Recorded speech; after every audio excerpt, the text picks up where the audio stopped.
Continuing with section 4.3, solving by factoring. Let's go to, following the first page. We can factor some special products. These involve, most of them involve trial and error, but some are easy because they follow some special patterns. So if you go to the second page, at the very top of the second page are the examples of the special patterns. And the first one is the difference of two squares. So you have a squared minus b squared. His example is x squared minus 4. And then that can easily be factored into x plus 2, x minus 2. It only works though when there's subtraction here. It does not work for x squared plus 4. And you can see then you just take the square root of the first term, x squared is x, square root of the second term, square root of 4 is 2, and just have different signs. That's a nice one you'll see quite a bit. The next one is perfect square trinomial. It's okay, we'll show it to you. But if you don't recognize it, you can still factor these because you know how to do the reverse FOIL as you had done in the previous part of this section. So here's how they look. It's the first term squared, and it's 2 times this, the first a and b plus the b squared. Now maybe that's confusing to you, but look at an example over here. X squared plus 6x plus 9. Again, this is a perfect square. This is a perfect square.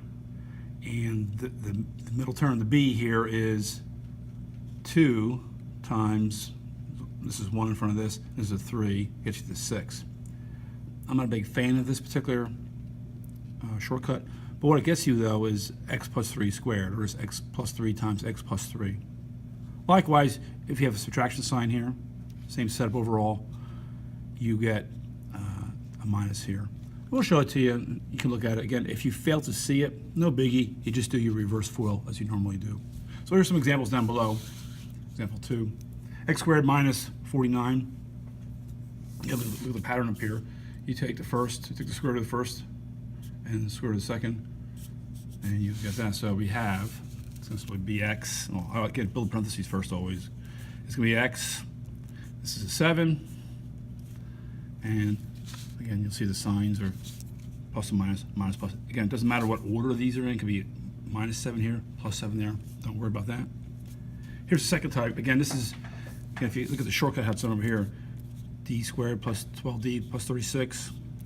This will be a d, a 6, and a d, and they're all pluses. And again, they just simplify it even further by doing this. Okay. So again, we'll apply that over here. You have just plain old z. 169 is 13, because 2 times 13 is 26. It's minus here, so this will be a minus, so it'll be squared. Nope, sorry, just sorry. Squares out here.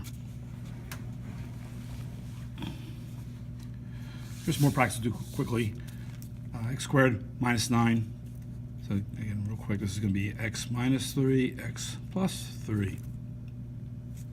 Q squared minus 100. And you see that both perfect squares, 100, q squared, so it's just q, 10, and the signs. Again, it'll be the plus first, the minus first. That part doesn't matter.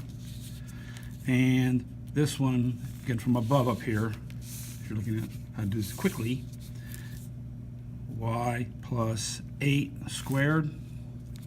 Again, 8 squared is 64, y squared is y squared, and 2 times 1 times 8 is 16.